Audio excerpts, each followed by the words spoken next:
I was walking through the Vancouver airport with my friend and boss, talking about music as we often do, about more than just like a band or a song, but the ethos of the thing.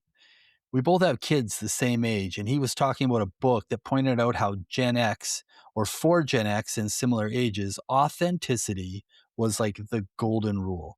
Being considered a sellout was the greatest sin that could be committed. Being true to yourself over love or money or fame. And to our shock, that our kids' generation didn't give a rip about it. It feels impossible. And I guess I wouldn't say that they don't care, but it definitely means nothing to them as it did to me. It was punk rock to me. It made sense to me when Bono claimed that U2 was punk, simultaneously pissing off a million others, because it wasn't a musical claim. It was an ethos claim. Country music has never seemed punk rock, never joined the crossover trend, especially the vintage version of country, a pioneer-friendly version of sing-along songs, except for Johnny and Willie. Enter Jake Vaadeland. Most people see Jake with the pomade, the sharp suits, and the 1940s Grand Ole Opry aesthetic, and they assume it's a carefully crafted retro brand. But talking to him, you realize it's not a costume. It's a continuation. A kid from a heritage-infused small prairie town decides that liking what he sees in the mirror is all that matters, that the quote-unquote dead air of the modern concert wasn't for him. It's a dedication to crafting precision showmanship on a stage as much as adorning his house with vintage furniture and family heirlooms that feels like a glitch in the 21st century matrix. Dare I say, pioneers were punk rock. Settlers were punk rock. They escaped to make the life they wanted in the face of enormous pressures. Jake is not a caricature. He is a continuation. Escaping the pressures of conformity to step into his truest self at a very young age, and in the process finding an audience that longs for a thread to the authentic past in the face of a growing synthetic reality. Jake Vaadeland is a pure pioneer country artist, a Juno Award winner before the age of 23, a professional entertainer, and a damn fine young man. My name is Glenn Erickson. This is Almost Famous Enough. Thanks for spending your time with us. This is Jake Vaadeland.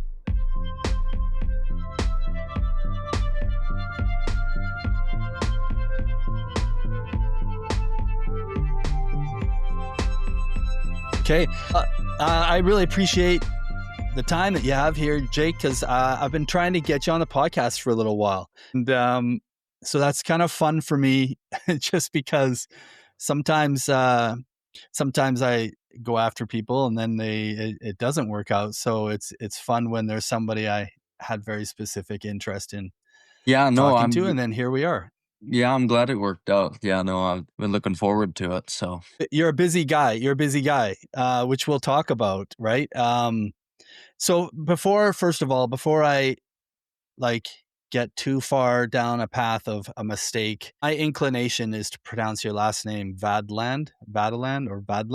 right. I'm assuming a bunch of Scandinavian background. Am I saying it wrong though? Is there a proper way and everybody says it wrong? I guess we say Vaadeland. Okay, that makes sort sense of like with the double A, the second A substituting for the Norwegian, or in Scandinavia they have an A with a little circle on top or an O on top, giving it more of the O sound. So it's the Vaadeland, so Vaadeland. That's funny. I should have looked that angle up.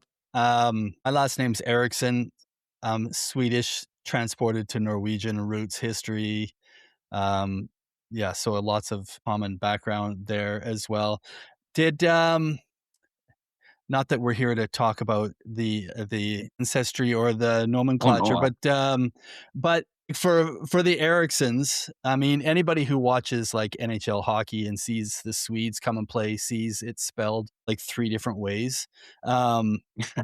And I found out the interesting background of that is like the North American spelling quite often of Scandinavian names had to do with what port they came in on a boat, way back when. And Yeah. one port would have a guy who was taking down everybody's names who was a total hard ass and wrote it down the way he wanted, and another one would write it down exactly as they spelled it. And so people would end up with these different spellings across Canada and North Yeah, America, and I'm wondering, is there any spelled for you the way it is, in the Scandinavian roots, or did it get sort of altered yeah, altered technically across? technically it's spelled the same, with our alphabet, the English alphabet. Because I've heard that too about different same names getting spelled differently depending on where they came. Yep, Uh, Grandma and grandpa came into Halifax, and they did was substituted the second A for the one for the single A that had the circle on top, because they didn't yep, we don't use that double A. And I hear that they're sort of starting to do that over there too, like that it doesn't matter what you do, they both mean the same thing, double yeah, A or one A with a circle on top, as far as I've heard. I'm no expert on it, but we've toured over there too, and I talked to some people, and yeah, I've got a lot of families over there still. I think over half of my family still lives over there. I mean, we came over here, and one of my great grandpa's brothers went to the States, I think. So that's only two yeah, of the siblings of that one family, but the rest of them are still there. And as far as I know, anyway, and um, I know them quite well, better than maybe some immigrants over here would get to say that they know their family back home. Because oh, we've been here. absolutely, 1930 was when the homestead was done, and my grandpa was born in 33 here, and then he was the first one here, and his first language is still Norwegian. yeah, And so it's only been it'll be 100 years in a couple more years here, so it's not too yeah. I long. mean, it's funny, right? Like it can feel when you're young like that's an enormous amount of time. As I get older, I start to realize like 3 generations separation from from where your entire family history and roots comes from isn't that long in the scope of history, right? Yeah, That we're sitting in for sure. yeah, no, I've thought of that too. So Well, yeah, let's talk about where you're at right now, though, in your music and your career and your life. I'm very interested. I got sort of connected to your name through seeing it, I think, just alongside of a lot of other people that I follow. Obviously, I got a lot of friends and peers and spent a lot of time in, obviously, the country music scene, particularly the Western Canada's kind of really, I feel like, emerging country music scene over the last decade. Um, and for me, I, you know, when you consider, I think, the span of when you've been pursuing this and you're very young, obviously, probably a lot of people like to talk about that point with you. But, the amount that you've done in the amount of years already at the age you're at, I technically even, I think, showed up late to the game. Um, and so, and for me, that was the Sirius XM contest would be the thing oh that yeah, often would get across the radar. Somebody I had worked with and known, Haley Benedict, had I right, think was the year before yours that had competed in that sort of prize, um, and then you were a part of the year with like Noeline Hoffman, another great talent out of Southern Alberta, and I just thought, I remember looking at it and thinking, like, there's a lot of different sort of national, either we will call them contests or different things that sort of push some people to notoriety. But um, I think when I saw that, I was like, wow, that's feels like a heavyweight bout going on here for the talent sort of emerging.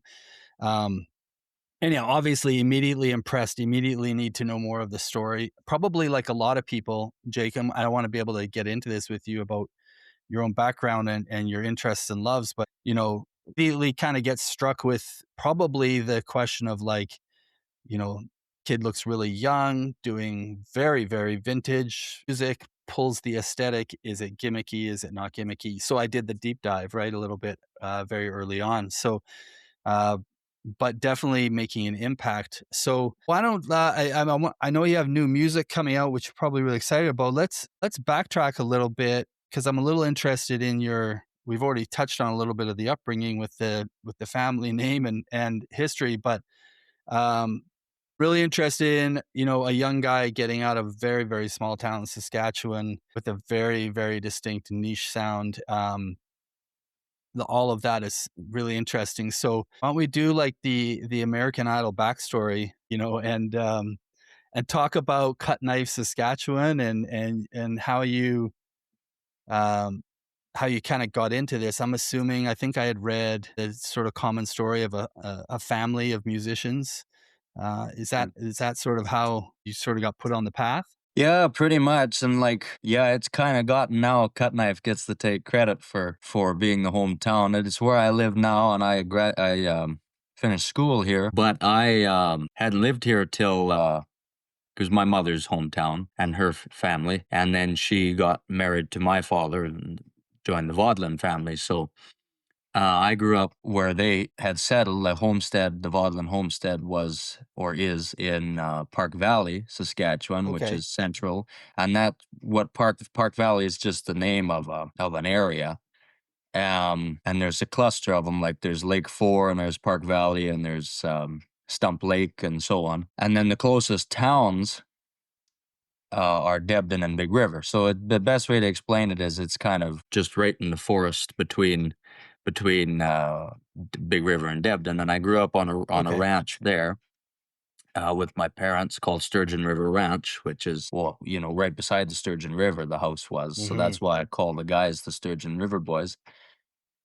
Um, and then, so yeah, no, I spent a lot of my time there and growing up and got bussed in. I was the first one on the bus and the last one off. We lived the furthest that you could get away, unless you were on the other side of the Prince Albert National Park, but we were right on the border of it, so you couldn't, you can't live in the park. So it's on Yeah. the other side of the river, and the warden station is on the other side of the river. You could see the log warden station where the park warden lived and Yeah. stuff. And so yeah, I'd get bussed into school and all that. And then parents separated, and I mom came back here to Cut Knife, where she grew up, and so she got a teaching job here because she was actually responsible for a lot of or a handful of the pre-kindergarten programs that got started up in Saskatchewan. And like she started the one up in Big River and did some work in Saskatoon, and then now here in Cut Knife she was hired to start up a pre-kindergarten program for early learning and stuff. And so she got that position here, and we thought, well, that's just great. So we come here, and then I'd go, and I still had a lot to do with Big River and the farm and stuff. So I'd just go there on the weekends and summer Hmm. holidays and work on the farm and rake hay and work with the cattle and all that. And then I Did finished. you have to pick stones though? Did you have to pick stones? I don't remember doing that as much as other people complain about doing it. I know that was a big thing, but it's I it's think the worst. Yeah. yeah, I know. I mean, raking, it was annoying when I'd see one and I'd have to stop and go pick it up and put it in the tractor with me until I found a place to dump it, because often I thought, well, I'll just go over it and forget it ever happened. But then you think that it's not actually my equipment I'm using, it's my family's equipment. Yeah. And if I Yeah. wreck it, that. So I would always do that. But it was tempting to just forget about it and try and cover it up. But no, but anyway, so yeah, that's how I ended up in Cut Knife. And then I've been here. Like Mom and I lived in this house that I have now, and she was going to move, and I just fell in love with this place. It's an old character home, and I really liked that old stuff and the character of these old houses and stuff. So I thought, well, I couldn't lose the place, so I bought the house here, and I've got this place now, and it just so happens that that's in Cut Knife, and so I've decided to stay here. But all my family's still in Park Valley. I just got back from there the other day. When I got back from Scotland here, I went to go visit grandparents and stuff, so that's all good. But yes, circling back now to where we're starting there with the family being musical. Both mom and dad were in groups when I was growing up, bluegrass groups. Mom was doing more Celtic music because her family was more Scottish and stuff, so she got into that. Hmm. And with the Scandinavian homesteaders in that area, they all kind of got into the homesteader music, more bluegrass style music, you know. Yeah. And so that was the main thing that I grew up with. There was that pioneer music, like the Carter family type stuff Yeah. and all Yeah. that bluegrass, and it wasn't so much listening to it as it was playing it and hearing it. So before I had ever heard the recorded versions of these things that were also recorded in the 20s and 30s, um, it was that we were playing it, and people would come Yeah. over after a day and play in the kitchen and whatever. So yeah, no, Dad worked with a couple groups. And was semi-successful with it a little bit. Did some good tours, more so opening for big names and stuff, and that's about as far as they took it. And then Hmm. hunkered down with the he did a lot of work for Canadian Parks and Wilderness Society, so that became a big thing, and conservation and all that, and helping with a lot of land things and all that. So, and then of course, Mom focused a lot on her career then at that time too, with teaching and getting those things started up. So, but she did continue with that Celtic band up until recently. Back of the Bus was their name. They're around Saskatchewan. They still tour, I think. Hmm. But That's great. so yeah, so I had all that growing up, and but I guess I was born with it. I hardly had any trouble learning anything. I was really lucky. Everything came to me pretty fast. I never had to learn to sing or anything like that. That just kind of happened. Picking up instruments was easy, and so I don't necessarily. My dad was a good musician and singer, but it doesn't necessarily come from his side of the family. He just got lucky or learned how to do it. But past the knowledge of just being born to know how to do it, I think that comes from my mother's side of the family, the Hmm. Taylors, and they're just by nature very musical bones, and they can just do it. Born to Yeah. do it. And so yeah, I got to give them, that side of the family, the credit for just being the lucky ones with the Yeah. gene. But both parents were very good musicians, and that Yeah. is basically where it started. Yeah. I made a joke about it being like the American Idol backstory, right? Because of the way they kind of always frame those things. But I find that really interesting how you sort of frame that for yourself of just knowing how to do it. Call it luck or call it what you will, but um, because I think that's a very common thing. Is a lot of people start out and they just sort of say that I was born like with a mic in my hand or some version of these sort of you know stereotypes or cliches that we use, but it doesn't always play out for everybody. Like a lot of people might feel like they started out like that. It don't always play out. It obviously has been playing out for you. I think it's important. Like you were telling a bit of the story of the area, and where you were back and forth, sort of between a cut knife where your mom was from, and then where your dad is from. I don't think a lot of people would even understand the makeup of rural Saskatchewan or kind of rural Alberta, but especially rural Saskatchewan. I grew up Rosetown, Saskatchewan, by the way, Oh until yeah. my teen years. And Cut Knife, that's like what, about a half an hour, a bit more, 40 minutes straight west of North Battleford, which is kind of Yeah. central. That's a pass through on the Yellowhead Highway going to Edmonton from Saskatoon. Um, all in that range. You know, the podcast doesn't need to hear it. One of my racist, tragic moments of my life was a crazy car accident right by Payton, Oh, on the highway when it was still only twin laned, when they hadn't doubled okay. it, and yeah, crazy snowfall, et cetera, et cetera. But we used to call that Death Highway while it was still Yeah. just single laned and not Super doubled. sick. But crazy area. But I guess like between the musical roots and getting started, I guess I have a real interest in how you've gotten started. And I know there's a few layers here, and I may go down one path and not end up back down the other.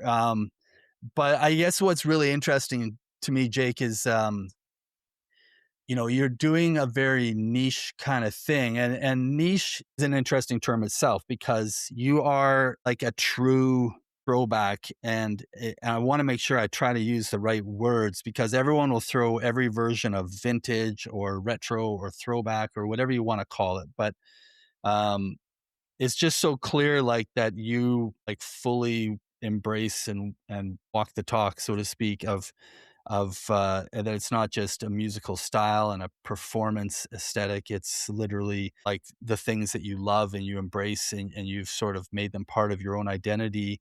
Um, and the niche part of it is that it's a style, this blend between rockabilly as it sort of came out of the country rockabilly, this deep South American blend of bluegrass into, rockabilly into these things, and people just throw it under the umbrella of country, and we get all goofy with genres. But you're doing this thing that sounds like the very first song I heard of yours was which immediately felt Johnny Cash to me, right? Like Yeah. just sort of the pure like Johnny Cash, he jumped around a bit too with like where he landed in his music sometimes, but that middle version to me of very Yeah. on the nose Johnny Cash feels very comfortable for you. Um, but before even about that niche of itself is to me this idea of like how does a kid from Cut Knife is 550 people. The makeup of rural Saskatchewan is like you were describing it, like these areas that are given a name that basically have to sort of, collect a whole bunch of areas where people have homesteaded, as you say, like a collection of ranches in an area on this side of a river, and then another collection over here, 20 miles down the road on the other side of a river. And, um, we sort of put them into a boundary group and give them a name because people are just spread out. Um, it's such a different life than I think most people understand or even realize continues to happen to this day. Everyone through media and internet is so urbanized in their thinking, I think. And to me, the real interest here, Jake, is like, how does a kid, like you're like being a kid in your teens with this love for this thing that you're pursuing, how do you start to even find an audience out of like middle of Saskatchewan, small town? Yeah. Well, I like tying it back to the Taylor family there that was so musical, like, well, and even growing up, music, nobody was ever pushing to do it for a living. It was just what we did at the end of the day, Mm, and played. yeah. So nobody had ever thought, I mean, we were all farmers or whatever, prairie type jobs, but nobody was going to go out and necessarily do that.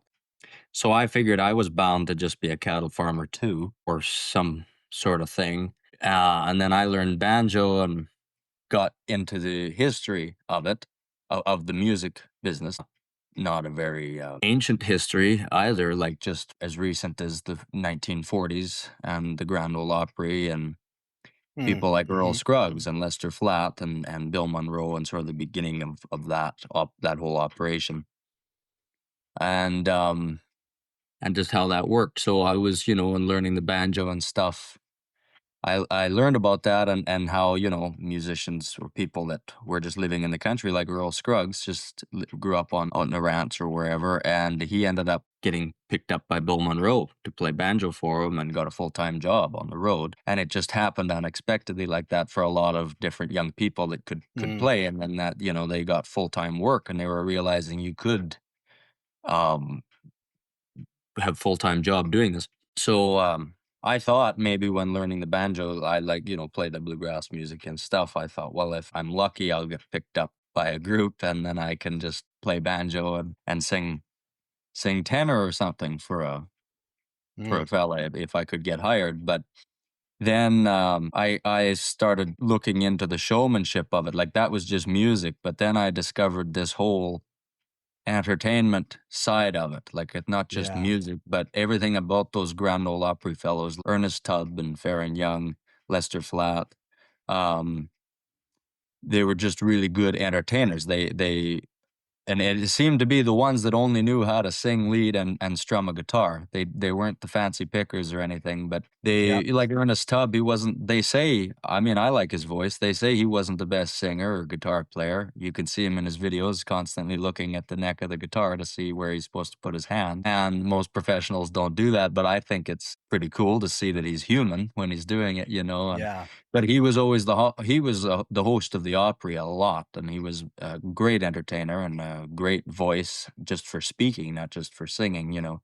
And so I realized that I hadn't seen that before growing up now and watching whatever shows are on now or even television, or there's not a lot of entertainment professionals doing that, or shows that even think to have it set up that way or running that way, so tight knit and stuff, and Yep. everything can be pre-edited and stuff, like your commercials and sponsors and stuff. You can just go to a commercial break and let the computer take care of it and line it all out and then press play on that, or however they do it. But at that time, say the Opry or whatever program had a slot, well, that's their slot, and they have to put the sponsors in that. So these actors or these musicians or these frontmen or whatever, they've got to stop and they've got to know this advertisement and the jingle, and you know, it's live TV. And so they with a live band and all this stuff. So let's say Pet Milk Company or Campbell's Mm. Soup was sponsoring something, a show or a televised show. You know, they'd have to do the ads and just bringing out different acts and stuff. So it's a whole thing. I could go on and on. But Yeah.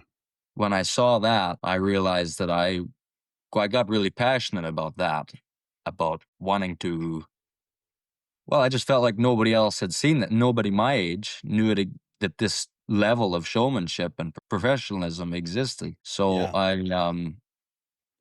I thought, well, I guess I got to bring it back.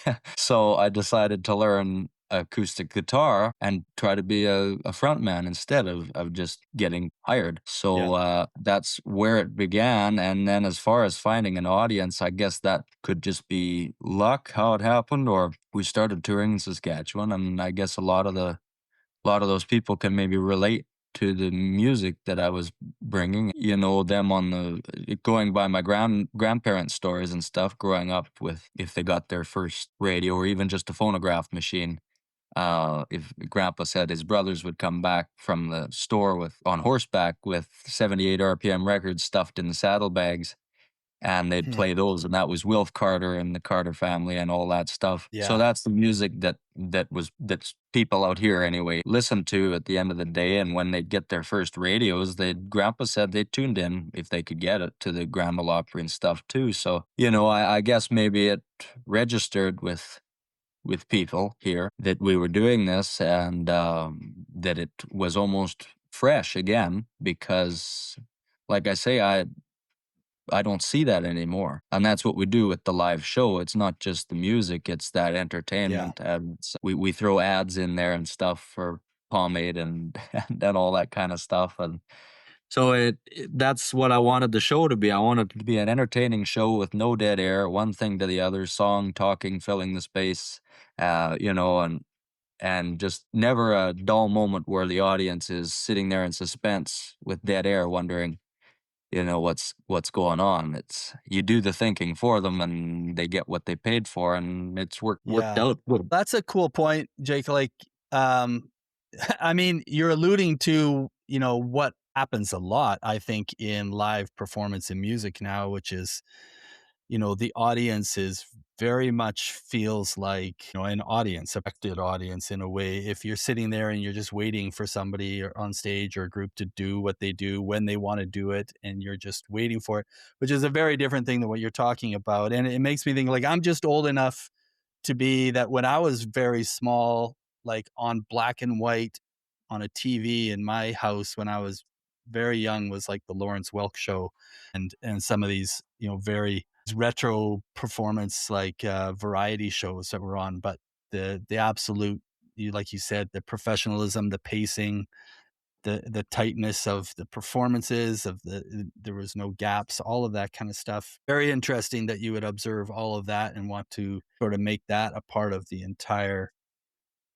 piece. So, like, finding gigs around Saskatchewan, festival season in the summer, if there's sort of more little like towns having their town fairs or things to play, or things at a legion, or or some place where you're playing for older people? Is that how sort of that grew? Well, I guess I've never really thought about that part. What we did was, like, I started working with a fella, and I'm still he's been with me since the beginning of it, since I started this show. So be just over 5 years now. And his name is Joel Rose. And it's actually kind of funny. 2 years after working together, we found out we're related. So you can't be Oh. any more Saskatchewan than that. So Yeah. we call each other cousins.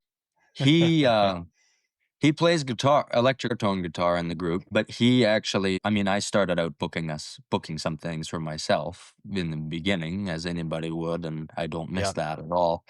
But um, he decided to take that on, and because he was in the scene a little bit he was the sound man and tech at the EA Rawlinson Center for the Arts in Prince Albert, so he had a lot of connections and had worked here and there in the business and stuff, like Saskatchewan locally, so but we basically just thought, instead of waiting around for festival season and maybe get a show here or a show there, or say, like you said, here we go with American Idol again, say we get on that and get a chance to showcase our stuff to the people, we thought, well, let's just go and tour like they used to and go to Yeah. all the communities and set it. So, he started out by just calling all the little old ladies at the arts councils in the small towns and put shows together, door deals, whatever. Yeah. And we went around in his Chevy Tahoe and played just as a three-piece, me and him and a bass player. And we played in all those little town halls, Legion halls, like you said, for crowds of around 100 people that would come out to the show in these small towns. They get excited Yeah. when there's something like that. And that doesn't really, and especially a show like that would have come around at that at the time that I've been trying to that I've been influenced by, rather. Yeah. And it just kind of grew from there, because then people saw us. It wasn't just hoping that this one festival we got booked for would be our big break or whatever. We went out, and so you do that for a year, a couple weeks, a month, and a lot of people, start to see you. And we were selling some merch and had some music online. And yeah, like, I mean, it was maybe an older crowd, I guess, to begin with, and that maybe is what kind of got us on the map a little bit. And then we'd expand. We'd go to Mm. Alberta or to Manitoba, and then we did a run in BC. And we slummed it at that time. Not that we don't anymore, but we we were just going to get our name out there. And pretty soon we added the banjo player, and from there we signed Mm. we started working with an agency and stuff. But we still do a lot of self promote tours because that worked for us then. Yeah. And festival season too, we did festival. We still do, like, that's always good. But we are still really committed to the road. We're on the road a lot, and we tour, and we want to go everywhere and play for everybody and play as many shows as possible. And I think that really helped us at the start, because we just made sure we were visible and made sure we made a stop in almost as many places as possible. I mean, not a lot of people are willing to do that, right? When they start out, I think a lot of people have these visions of success, and you, like, even before you get to the point, I want to talk about how you kind of got to that point of being signed, for sure. But um, I mean, you were given an honor, which I think probably people don't know exists as an honor, but then when you read it, you go, like, that the SEMA Award, the Canadian Independent Music Association, has this road gold certificate, and basically that means in a 1 year span, selling, like, being able to authenticate selling 25,000 tickets in a year. Mm, I've talked to lots of people on this podcast, Jake, and even had my own spell of touring back and forth across the country. It's a difficult country to tour. You've now been to Europe, even areas of the States you've probably already learned are way easier to tour. Larger centers are much closer together, easier to access, larger people groups. Canada's a tough going, unless, to some people in their career, it would look like there's 2 dozen venues available to them at most. Whereas if you're calling up the little old ladies of every arts council in towns across Saskatchewan, you increase obviously your opportunity significantly. But 25,000 tickets in a year is a pretty great accomplishment. So that commitment to the road has obviously been the thing that paid off for you. I think, as would you call it, like kind of your primary catalyst to growing an audience and getting where you are? I'd think so. I'd think so. Yeah, because well, like, and like, see, I really like the show, the live show. I mean, the recorded music is one thing. We put that out and all that. But I mean, and people like that, and that's something for them to buy, but you got to sell it. You got to go out and like, you can't just, you can put it out. I could have just put it out and let people hear it, but I wanted to tour it and go and bring it along, and not so much tour an album. Like, we're touring all the time. If you have a new record and you go and you tour the record and then you go sit at home and stuff, it's more so touring comes first, and then if we have a new record, we'll bring it with us and sell it. But it is the touring and the live show and the entertainment, and I'm really I wanted to be a working entertainer, basically, on the road, and I guess that's why we started that way. Mm, I need fulfillment at the end of the day. I mean, I was raised on a farm, so I can't get to sleep at night if I've sat around all day. So I didn't want to, and I still don't want to ever just sit back and let the music do it. I want to go out and see people and tour and entertain and put a smile on everybody's face. And so I didn't know that certification existed either. Didn't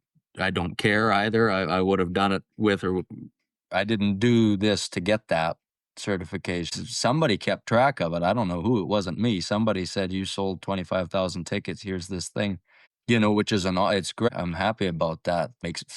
Give me fulfillment at the end of the day to know that I'm working on my yeah, feet and playing for people and touring. I'm not just sitting around. So, especially if that's where your values lie, right? Like, and I'm sure you have like spent enough time around the industry now to know that how much that essentially flies in the face of like model that's been in place for the last couple of decades, right? Which is the album cycle, and then sort of just being driven by marketing departments, not by the artists yeah. themselves. Of as you said, like release a record and then you go tour the record to promote the record to sell the record. Which is now, I think in current times being deeply challenged because selling a record isn't the thing that's going to everyone would think is going to pay your bills anymore. It's just not, thanks to the Spotify model and such. So um, this idea of a working musician, might be coming back on the backs of more people than we think. But definitely, I think that's really interesting because you're carrying not just a sound and an aesthetic and a personal preference for an older era's approach to the music and the art form and the lifestyle itself, but even right down to that concept of being a professional like entertainer, uh, where you go and keep playing like that. Actually, let me ask you this question. So, at what point in there did it start to creep into your mind? Maybe this is a full-time gig and I'm not bound to be a grain farmer or a cattle rancher or something in Saskatchewan. When did that start creeping in for you? Um, Well, I guess I had two things going on because I was still in school and I'd come here and I'd be in school and I'd then go back to the farm. So, you're in school and you get the expectation to do good and finish from the teachers too. Like, mostly for me, I'm talking about the teachers, were always on Yeah. you and very academic minded. Like, that was the only way to succeed in life. But I always thought, well, there had to have been a way that we did it before this to have a life as a human. I've just wasted 12 years of my life in this institution. And now what comes after that? Yeah. More years of university? I don't think so. I want to start doing something with my life. I don't want to sit in school anymore. And then, I'd go to the farm and it was I just thought, how many farmers can there be? And I've got a big family, and the extended family was always my family. We didn't have our individual families. We all lived out Mhm. there together, and so that was another way things were different. So I had these things going on. Family wanted me to do, not my parents necessarily, but the family was kind of helping me shape my future into being with the farm and the cattle. And school was people at school, and the sort of the religion, I almost call it, of school and academics were also very pushy and trying to pull me in that direction, and also contradicting each other too, because at school they'd say, it doesn't matter, you have to graduate and go to university. And I'd say, well, what if I want to be a cattle farmer? It's all I've done. I could quit school right now and know how to do that. Say, no, you should go to take agriculture in university, and to do that, you need to graduate high school. And I thought, well, my great grandpa that came over here at the age of 17 didn't go to agriculture school, and he's the reason that I'm here now. So, I just decided to kind of back off the whole thing, because then I started with seeing all this with music, and I thought, I got to at least try, because I had this in my mind. There's got to be something better so that I can live my life and enjoy my life doing what I want to do, instead of being a cookie made out of a cookie cutter shape. I wanted to form my own life. I didn't want to let society Mhm. do it for me. And so I figured it was better to try, because then at least if it didn't work out, I tried, and I could just be a cattle farmer or do something that I didn't need school for.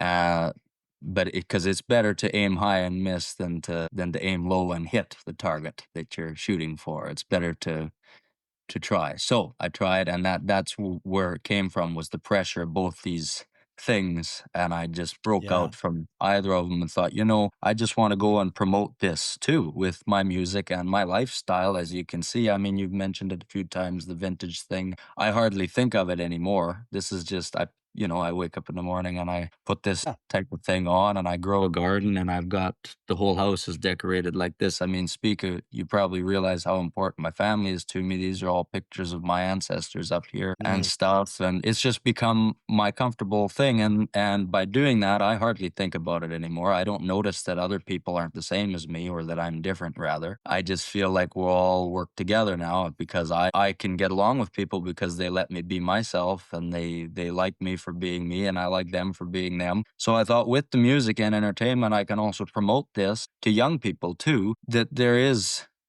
you got to remember who you are and be yourself, and go and have a good Yeah. life, like live a good life, build a good life, have fun working for it too, be passionate about how hard you're working to do something that you want to do, because a lot of Mm. kids, I feel like, if they felt like me, just feel that pressure and they don't know what to do. And so they just go down the path of school and university, and they're miserable, and then they're paying off their student loans and eating ramen noodles in a in a dorm room with four other people, and Yep. working shifts at Starbucks and McDonald's just to pay off, and I can't imagine. So I hightailed it out of there, because I didn't want to have anything to do with that, and decided I'd, through my music, encourage other people Hmm. to aim higher.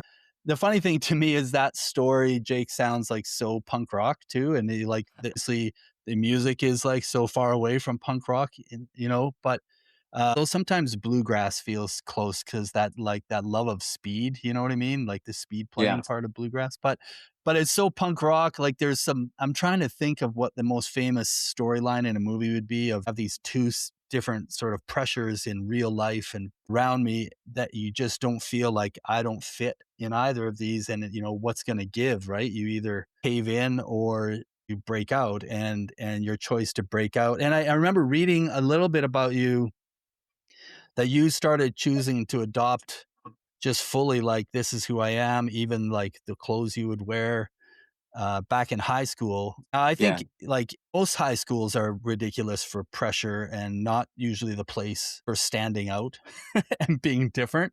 I can't imagine maybe what small town Saskatchewan would be like. Like small town Saskatchewan for me, which is decades before you, would have had zero tolerance for anybody standing out and being different. So was that Did you, like, feel the impact of those choices, Oh pretty yeah, quickly? Was it a hard place to stand out in? for sure. Yeah, like it didn't help that else. You know, Yeah. they've got you scared and thinking that you have to stay here and that there's no other way and that you'll be homeless and you'll fail and you'll starve to death if you don't. So, you know, they scare you into it.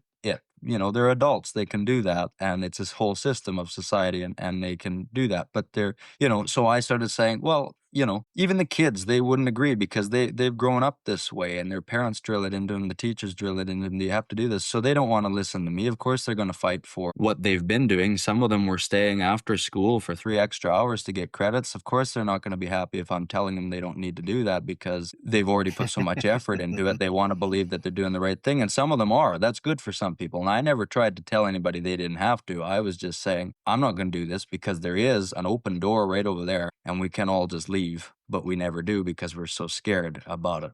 Yeah. And they didn't like that, first of all. And then also, this whole thing here didn't help either. Yeah. But yeah, no, it wasn't the best place to try that, or not to try it, but just to decide to do it. But I was kind of sick of waiting. But I definitely felt more comfortable um, dressing like this.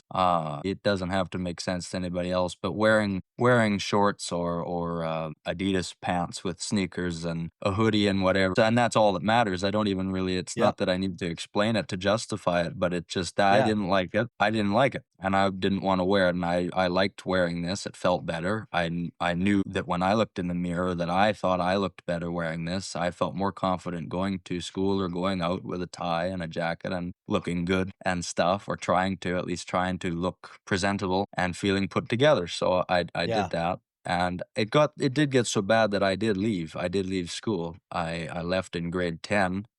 I I wish I had dropped out completely because now I'm turning 23 in about 10 days, and looking back, I don't remember a single thing that I learned in school, not a thing, only the art classes. I'm still terrible at math. I never learned how to spell. I can't do multiplication, you know. And so I'm just thinking, but you know, it's good. Yeah. But Well, I I mean, I did I did finish. I did. I went online, if you can believe it or not. I toughed it out and figured out how to use a computer because that was easier than all the nagging from the kids who you think, I mean, they're not mature yet. Of course, they're going to be idiots, but I couldn't believe that even the adult teachers were being so immature as to pester me for what I was doing and what I wanted to do. They're adults, you know, they should, and they're mm, teachers. Their job is to bring up these kids and teenagers and help them grow into adults that are mature. And I had to get out of there because everybody was immature and just making fun of me and bullying me, teachers and students, mm, 100%. So I left and I finished here in this house. And to tell you the truth, it was a great decision because every morning I'd get up. I wrote a handful of the songs that I've got out, probably that whole first selection of the retro man era. All those I wrote before I graduated in about grade 11. wow. And I would only put 2 hours. I can say this now because I finished. It made me feel bad at the time because I thought I was slacking, but I'd probably only put in 2 hours a day into school because I was so busy. I'd wake up in the morning with all these ideas of like Retro Man. That was written about what I just talked about in Yeah. school, Yeah. and House and Pool. That's about, you know, I don't need to work all my life going through all these stages and then get a job that I got because I went to school. And then when I finally retire, I have all these things, but my doctor tells me I can't swim or else I'll have a heart attack. So why would I get a pool and a big mansion if I can't even walk up the stairs and swim in the pool by the time I finally retire? Yeah. So it's just so that I wrote that's what I wrote all that stuff about. And I would put 2 hours a day into school max because I was too busy writing songs and playing guitar and all this stuff. And my mom was a teacher, so she was gone at school. So nobody was here telling me to get back to work and that. And I still finished early somehow. Miraculously, I still finished 2 months before you would usually finish if you were Yeah. paced in school. And I'm happy I did. You know, I'm glad that I graduated. It's fine. I've got it. But you know? Yeah. So I'm still proud of myself for that, but it was definitely a struggle. I think that's great. I mean, that's an amazing story, Jake. I mean, and not advocating one way or the other. I just think the willingness to still do it and push through, even though it was an unconventional way, and just to be able to close that chapter and stuff and still kind of endure is a good mark of character. Mm. Even if you have a different message, I think it really shows a lot of character to say, like, this is sometimes what we have to do. You feel good about it. Um, let's talk about the music a little bit, because I it's one thing to just talk about the aesthetic and the, like, I grew up and this is what I love and this is what was around me and this is what I've really attached to for my identity. It's a whole nother thing. Like, I could ask you, like, when did you get signed? And it always comes back to doing something right. People like what they're hearing. They want more of it, right? You sell more tickets, people ask for you. They start asking for you. Like, that's natural. That you can always tie back to, there's something good there that people love. They love to hear, they identify with, they enjoy seeing. But to be able to do all that, you have to be able to write it. And I think a lot of people mistakenly think, because we've had, like, almost 100 years of the Carter family, or because we've had, like 70 years or 60, 70 years of Johnny Cash music around with us, or all these other versions of how long we've had the Opry and all the music that the Opry has produced and introduced us to. I think people can make this bad assumption. I'm talking especially about other artists, that, like, those songs would be too easy to go write, as opposed to just go writing what they air quote inspires them or whatever. But I think that's completely false. I think just because the music has existed for a long time doesn't mean it gets any easier for any of us to go and write. Like, if I were to, you know, dig down on my blues, certain, and there's different versions, but even, like, a picking style of blues, even, like, if it's, I'll get it more on the nose. Even if I, like, decided I'm just gonna, like, live with BB King in my ears for the next year, there is no guarantee I could even come close to writing a song that would have the feel and the heart, the authenticity or the chops of a BB King, which is from another era. So, say all that to say, like, you're telling me that you wrote the Retroman songs, era songs, in grade 11, which is very young. And one of the very first things I was struck with when I just kind of put your Spotify thing on play and just let it run was the consistency.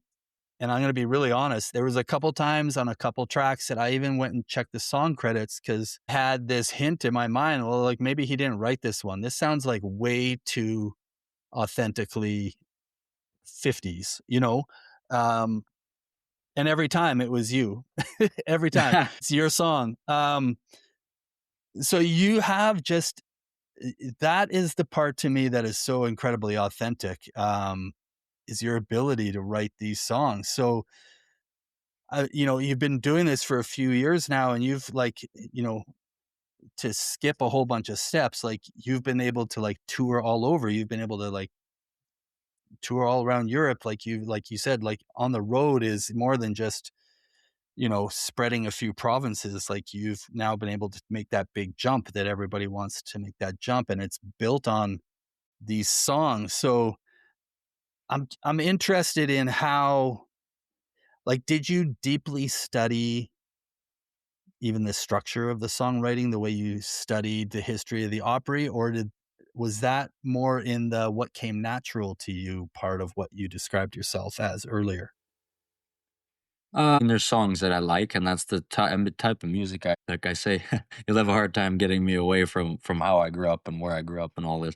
I somehow managed to tie that into everything, but um, like I say, that's the kind of songs and structure of I mean, for example, but just got back from Scotland. I mean, all the fiddle tunes they've been playing there for hundreds of years, and they all just know those by heart, and that's in Yeah. their veins. And I listen to that, I couldn't do all these changes and stuff, and so it's just what I grew up with that kind of music around the farm at the end of the day and all that. So came natural to me to, when writing a song, go with what I knew and how a song structure in that culture of mine there would have been constructed. Mhm. So yeah, so I do that. Of course, just like lyrically, you've got to have an inspiration. I've never written a song just by deciding I'm going to sit down and write a song. I mean, I've written a song, but it's never stuck. It's gone straight in the trash bin because there's nothing to it. And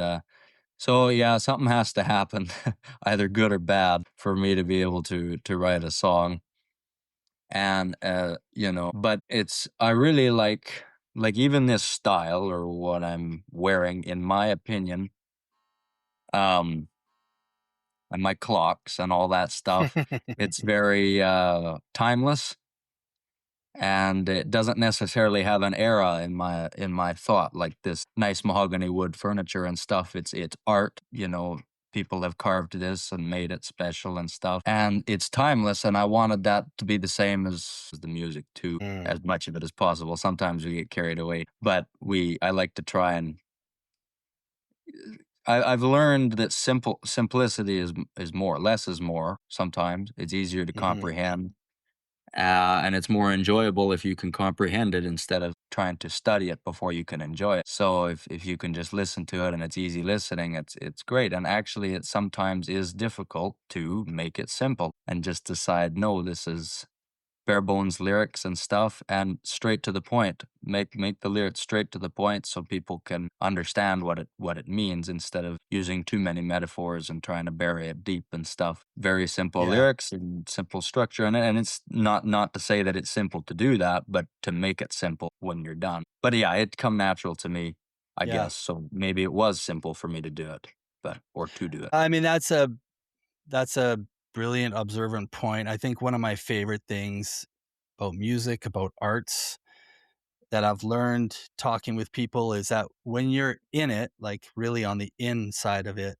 like there's no more conversation about like how young you are versus how old you are versus what era of music you're playing. It just becomes what the thing is, right? And for you to know how difficult sometimes it is to keep it simple, the tendencies we have to for whatever reason try to always layer extra things in, to try too many new things at once. Maybe there's lots of versions of it, but to learn the discipline of art, that it always um, a few of my peers who have been kind of in it a long time, we sort of share this sentiment that like, really the skill of great art is, like, removing as much as possible until Yeah, only what has to stay remains, and, um, and that's a really hard one to teach. I don't know how to even teach it. Like, I think people just observe it and keep trying it themselves until they feel like they've gotten there.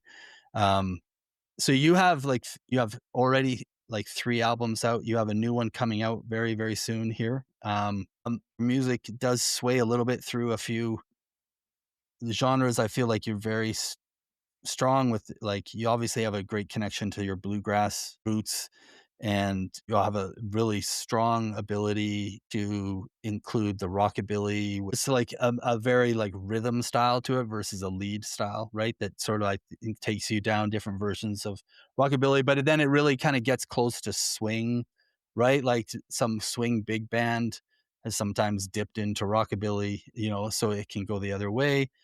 Um, I'm curious where you headed with this new sort of record. Where in those different sort of places I threw a dart, are you starting to land, or is it somewhere completely different? we I've been waiting, and this was the right time to do it. And I've been waiting, like, basically, and I'm excited about this.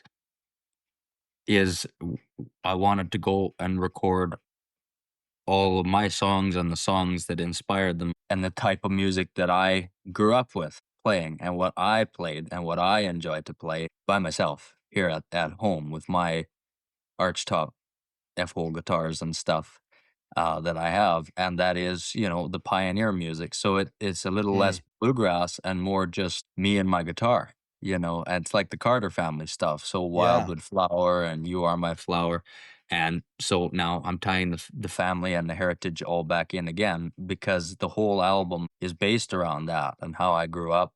Um, Mm, the the the whole album is basically about my family. It's a product for these guys back here, you know, and what they did and what Mm. they went through and the type of music they were playing, and it was easy to record an album like that because all those songs are just public domain. Like it's just songs of the people Yeah. now. And so I can just go and record those. And I recorded about half of them are my original songs too that were inspired by those types of things. And there's songs like Bachelor's Life and Farmer Preacher that a lot of people wouldn't know started out. I wrote them like that. They sound like a traditional homesteader's song by themselves. So I did record those again the way they were originally written without the band and stuff. So Yeah. I'm really excited about the record. And so I guess if I had to choose a point, it would go still more along the bluegrass, it's more of a folky thing. Yeah, I mean, Just me and I my can already hear it just you talking about it, to be honest, Jake. Like when you just say a pioneer sound and you want to connect with and you talk about what you're connecting with.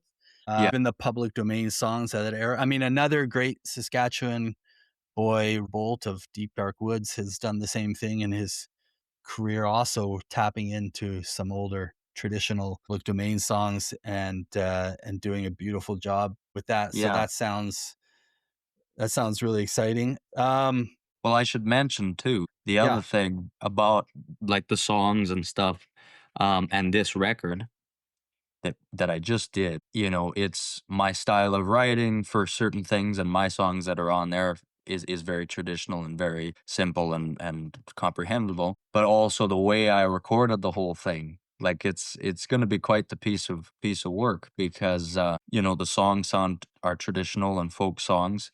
But I recorded it onto a 1940s RCA microphone, just one mm, microphone, me and my guitar, and through a 1940s preamp and into this old analog tape machine in a studio in Calgary, and yeah, so it sounds very authentic too, and very warm and very. And we did just record another album with the whole band. I guess technically I recorded 2 albums in a month, and the wow. band was here, and we recorded another one that m- most likely, unfortunately, won't be out until 2027, but I'm really looking forward to that one. That is with the group and putting out a whole batch of my new songs again that a lot of them haven't been heard yet, and a very Grand Ole Opry country style record for Mm. that one.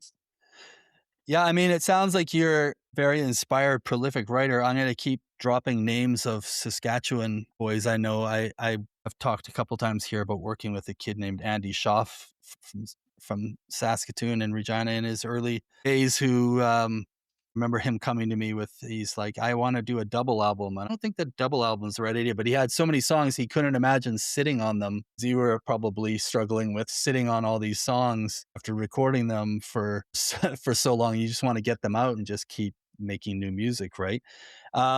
I also love and identify with the fact of recording to tape. The band I played with for years, our first record, we recorded straight to tape because this one studio in Edmonton had the big old machine, and you had to order that tape in advance to get it. And and the funny thing about tape compared to computer recording, if people don't immediately put two and two together, is you pre-order the tape and then you've only got so much tape, Hmm. right? So you don't get endless amount of takes and all this kind of thing. Again, like if you're doing one take into a single RCA mic where you're recording your voice and guitar together, you're doing your darndest to nail those things in one grab anyhow, because you don't get to just go and isolate the instruments and stuff in that approach either. It's that traditional style that I think a lot of people don't have any way of knowing or respecting the music we listen to, even from the early 70s, like the rock bands that were in the 70s that were recording, that all of those vocal takes had to be one take. They weren't piecing the best parts, together of 25 different takes. And splicing, cutting tape is the worst thing in the world Yeah, in the studio. So they push you really hard to get it right every time. And so I love that. I love that approach. I think that's very cool, and I can't wait to hear how that comes out. yeah. Um, Well, you know, the thing about that, like, yeah, I did about 3 takes max. Most of them were the first take, and I recorded 23 songs in 20, I guess a total of 16 hours or something, and we only fit 17 on this record that's coming out. But yeah, it was all just one take, and same with this other album I did with the band. All of us in the room, all live, Mm. one take straight onto analog tape. And the reason I like that is because it's not going to be perfect. There's no way for it to be perfect. And there's going to be little hiccups in there, or voice cracks, or someone's going to forget Yeah. a chord. And that is in there. I think that's the magic of it, because I listened to all those old recordings like George Jones, the old stuff, and Fair and Young and all them. And there's a lot of character in those recordings, and they're not perfect, and that's what makes them perfect, is because they're human and you can Yeah, relate to it. I fully agree. I've also dropped a quote a number of times, um, but it just related to the fact that, like, the interesting thing as people is how we grow to appreciate what at the time people would have called imperfections. The broken down hiss of the amp or the tape or the crackle, the breaking up of the voice because like they sang too loud for the microphone couldn't sort of handle the Yeah, impedance of the whole thing, right? And then now we translate that into feeling, and we hear the humanness of it all. Um, yeah.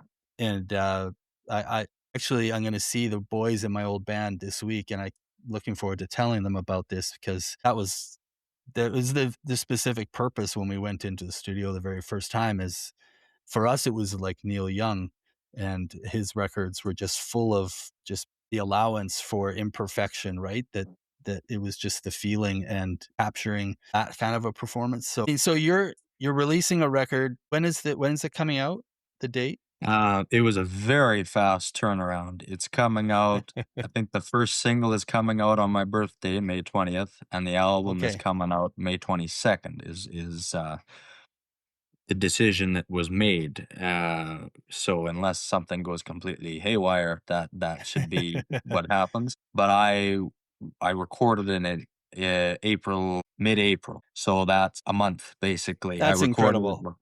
Yeah, Yeah, that doesn't happen anymore. That's unbelievable. I mean, that's a lot of faith that the business people on the business side of, your team have in the whole thing and with you too, which is pretty cool. So turning 23 on the 22nd and uh, releasing that album all at the same time, that's gonna be pretty fun and special, I yeah. presume.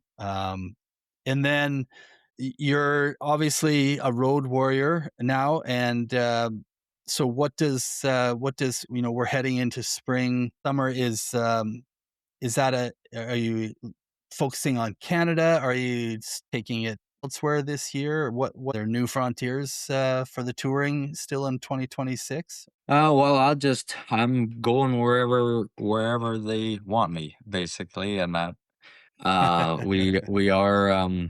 I just got back from Scotland, which was a new market, I guess. I mean, we've done the United Kingdom before, but not Scotland, and sailed over to the Shetland Islands and played there, which was nice because that used to be part of Norway, so there's a lot of my heritage there as well. And now I'm back here, and it's spring. I'm very happy to have a couple weeks here, hopefully get my garden in and stuff.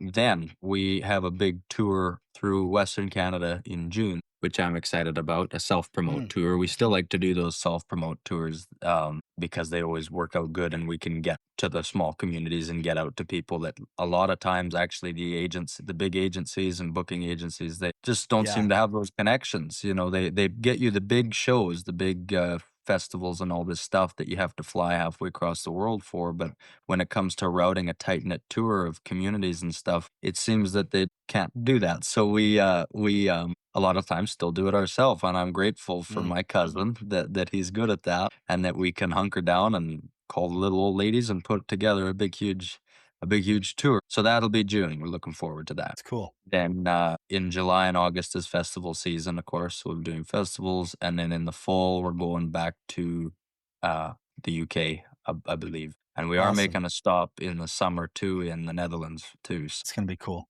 Yeah. That's great. Well, I mean, Jake, you've been really generous with your time and your story here. I do have one more kind of question just around that I'm curious about. Um, Again, you're just going to be turning 23. You already won a Juno Award in 2025. For the traditional Roots album, your award that's like kind of one of the biggest achievements you can make in Canada. You've done already in this career, you've achieved a lot of the things a lot of people would have on their checklists, I guess you could put it, getting across overseas and touring and already the number of albums you've produced.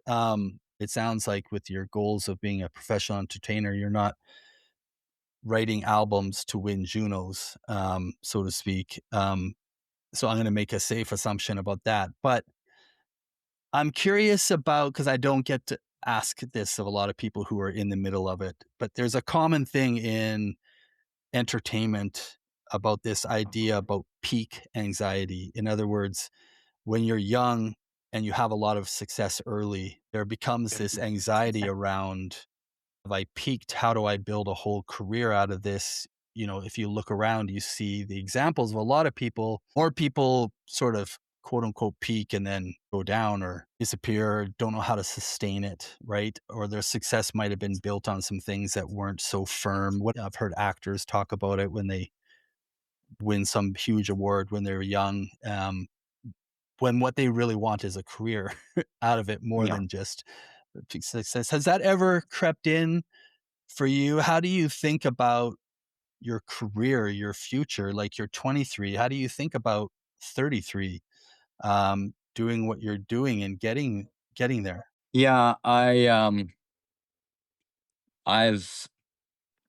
had that thought before, and I try to kick it out because like I say, I like to just keep it simple. And it was never my intention or concern to ever get involved with awards and whatever. I mean, that comes my way, and I'll take it. That's fine.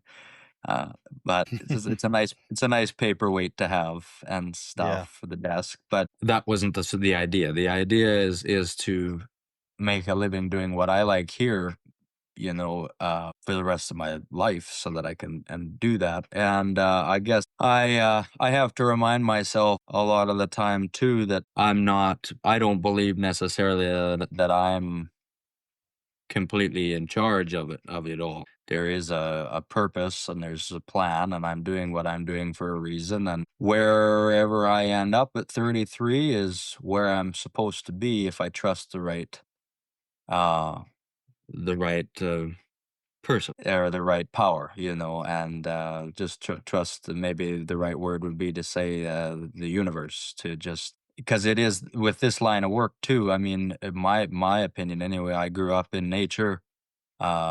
Art is magic. It's magical. Music is magical. Spiritual. Nature is not a mistake. If I have anything to say about it, it's beautiful, and it's a wonderful creation. So, I feel like it blends nicely with this line Mm, of work to just same with writing the song or playing the music. It'll go the way it's supposed to go. It's like a heartbeat, and so it's kind of like that with the career and where my life is going to end up. And I basically just have to try not to force it, try not to step ahead of nature or the universe or God or whoever. It's different for everybody. But the problem is when I start getting that anxiety, I catch myself and realize it's because I'm stepping ahead and I'm starting to walk ahead and trying to lead the way. And when I do that, there's only where am I going with this? So yeah. it's better to let the magic happen and just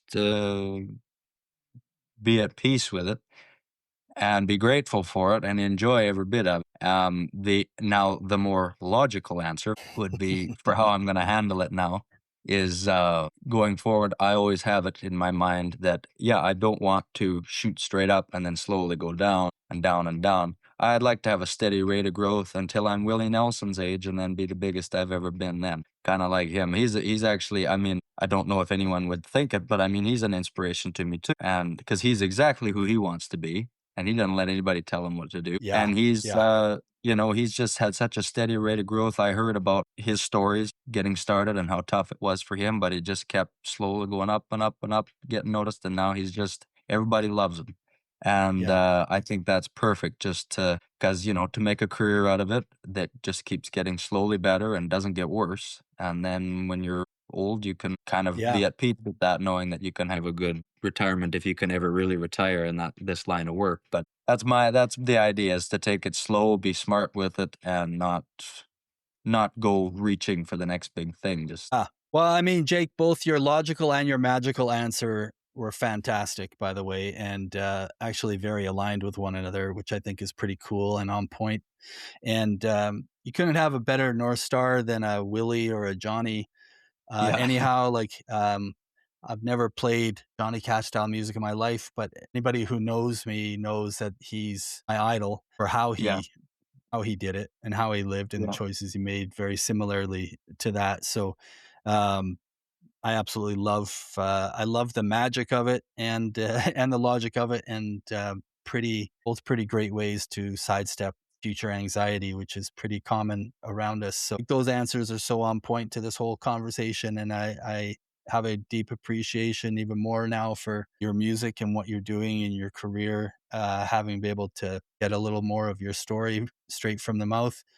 Um, Always have the deepest respect for a Saskatchewan boy, of course. So um, I appreciate the time as always, and I look forward to hearing the new record out on the 22nd. Well, thank you very much. I appreciate it. It was wonderful get to speak with you. Thanks so much, Jake.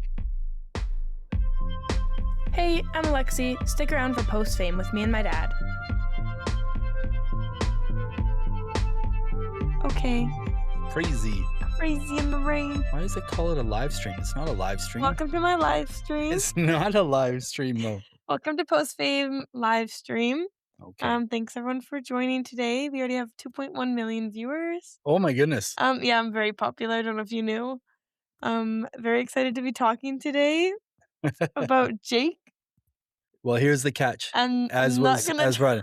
try to say his I last had name. gotten myself into saying Vaadeland because it's two A's, and Just Vod.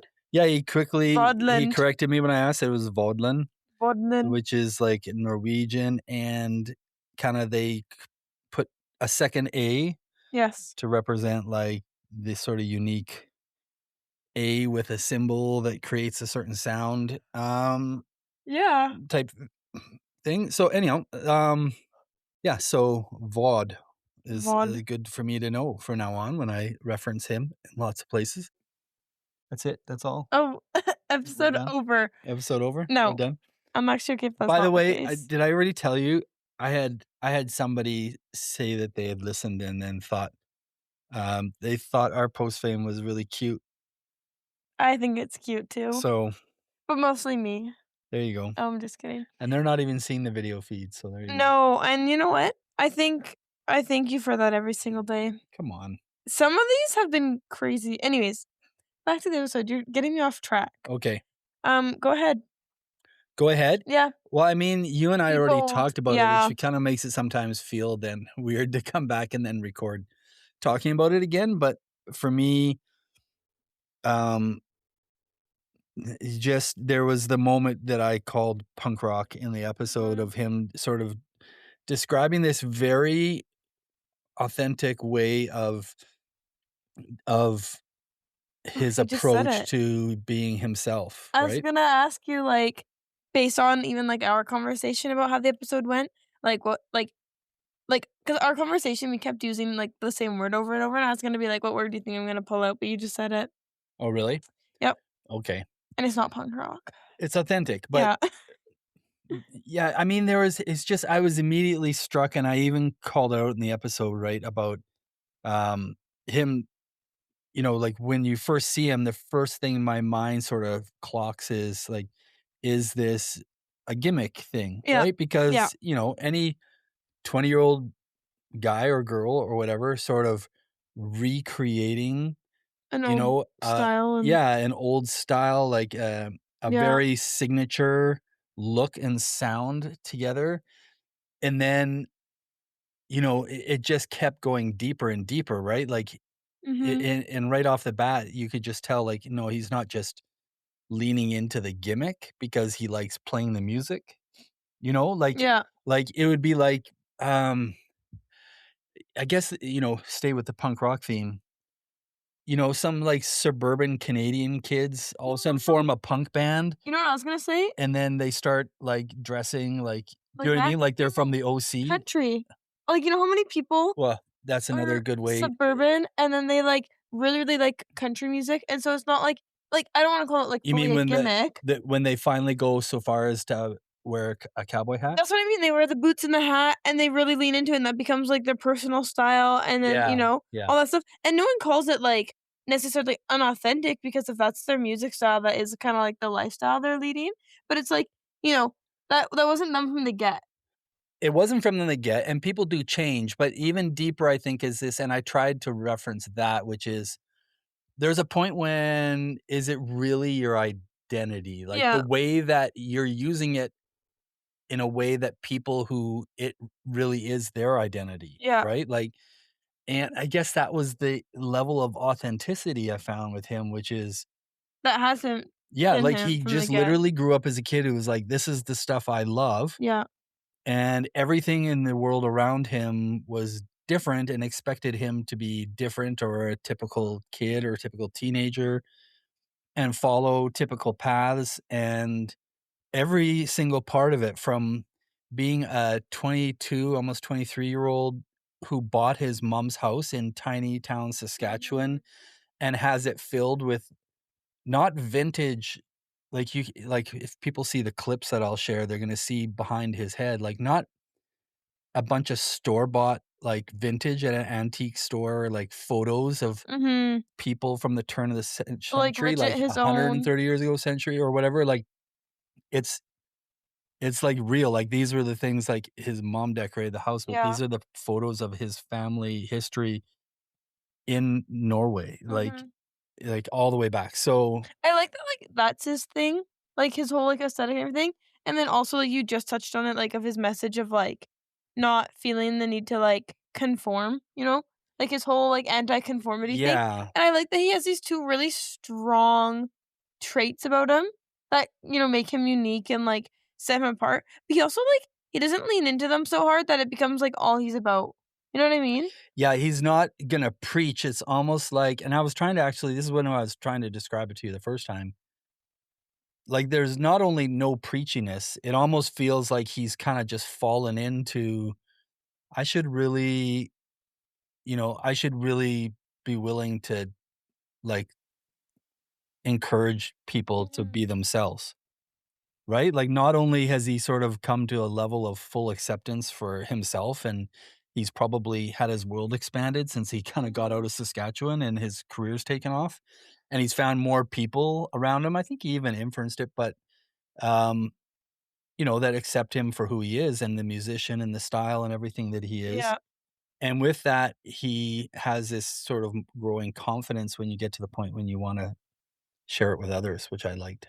yeah, Yeah, and I think in line with that sort of, not just that I thought it was punk rock, because you just have all these punk rock stories where, this kid is under enormous pressure, right? Like, that he comes home, wearing, like, a mohawk and and he wants to identify with this thing that seems important, and then he has, like, parents who are putting all this pressure on him, to either behave or, like, there were so many, if I could tell you how many music videos in the '80s when music videos were first blowing up and yeah. emerging, had this, like, storyline, like, there's this classic Cyndi Lauper, "Girls Just Wanna Have Fun," and she's like, it's this pressure from her parents and her being, like, an outsider. Oh, yeah. And then there's, like, Twisted Sisters, like, um, whatever song was theirs, I can't remember, but, where it was, like, some famous actor coming in to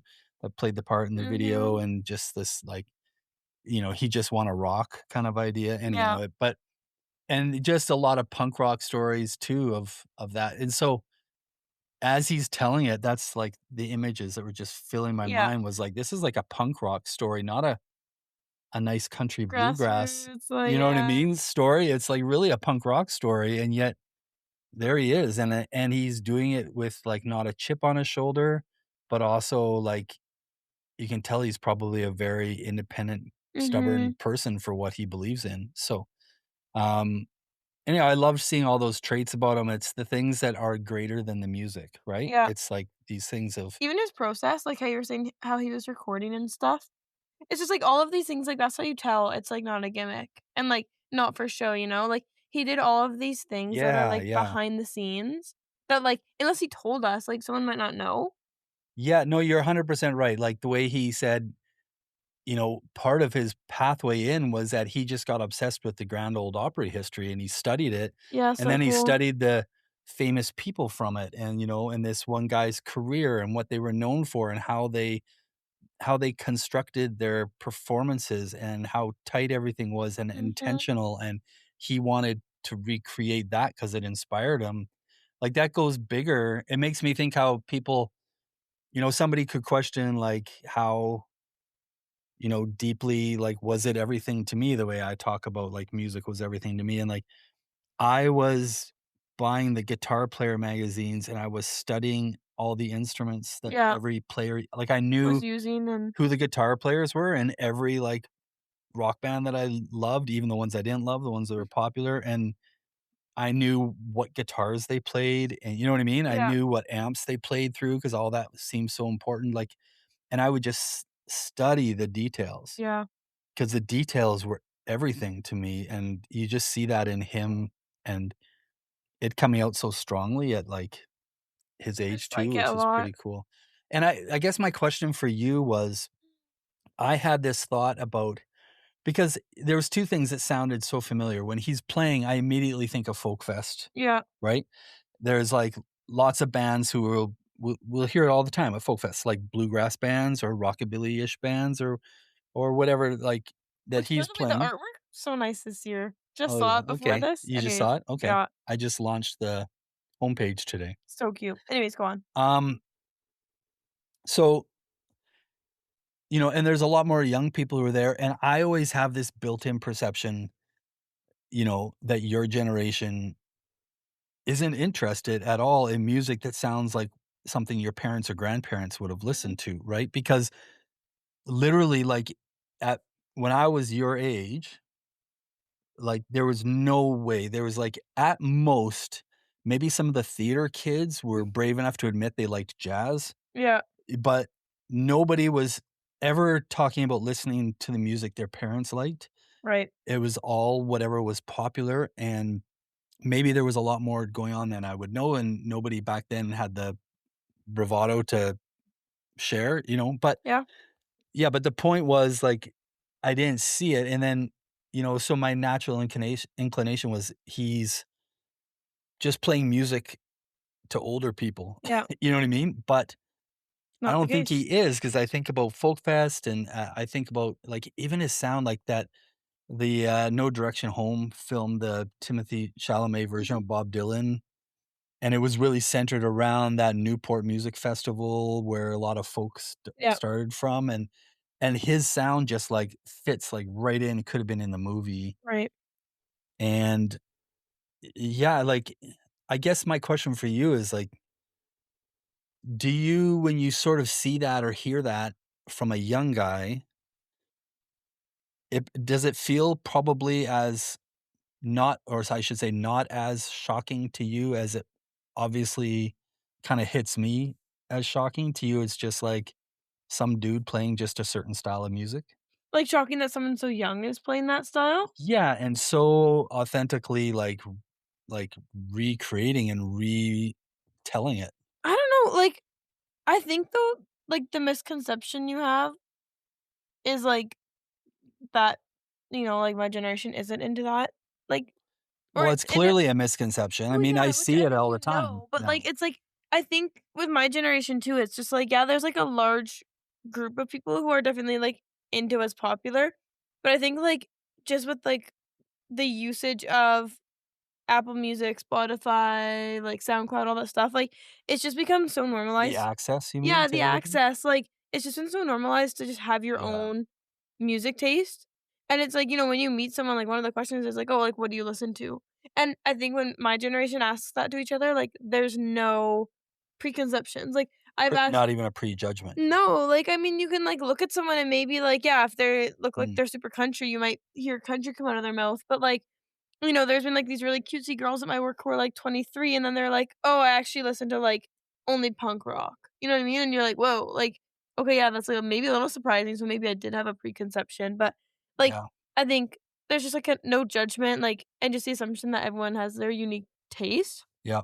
and I also think, like, it's not, like, that surprising because there's even people, like, I know who are in my age group who, like, music's their thing, and there's, like, this one guy I know, and he like, his whole thing is, like, jazz, and he delivers really, really like, I don't know how to even phrase it, but, like, old style jazz, like, very classic jazz. He's, like, played at the Yardbird, like, his whole style, like, he also has, like, you know, kinda wears, like, those, like, kinda, like, suits that are a little bit funky, and he has, like, a mustache that he, like, sometimes does a little, like, twirl up in, you know? And, like Oh, that's where it gets a little odd for me. well, listen, The I'm judging twirl of the I know, I mustache think is it's a little where I get strange a too, little but I'm just uncomfortable. saying, like, he's also, like, so young, and that's just, like, his thing, Yeah, and I've also never, like, looked at that being his thing and been like, "That's weird, he's so young," like, I just am like, "Oh, that's, it's you his know, thing. that's unique, that's his thing." So I think that's kind of, like I don't know, I think, like, his age isn't really a thing. I think it's more that it's, like, it's unique. Yeah. Not that, like, oh, it's unique because he's so young, it's just like, oh, it's just unique, like, you don't see Yeah, that's fair. as much of that. But also, Yeah. like, makes him, like, cooler. You know what I mean? Yeah, I think I also just left thinking it just made me think, like, yeah, like, your generation, like, before or whatever, like, just younger people, like, have a different, like yeah, there's just an acceptance, even maybe it has to do with access, like you said, like, a lot less sort of you know, generational judgment on Mhm. things too, which I think is great. I mean, I love seeing like all different generations at folk fests. I think it's one of my favorite Yeah. parts about it. So yeah, I think I was just kind of struck again, like how cool it can be when it's just delivered so authentically and that, you know, there's a real audience for that, you Mhm. know? So yeah, great Yeah, conversation. yeah. And I had been trying to get him on for a while. So, Love that it works you out. know, I'm always happy when it works out. Yeah. So, okay. Okay. Okay, Have fun thank you. editing. I'll have fun editing. Thank you. Bye-bye. Bye-bye.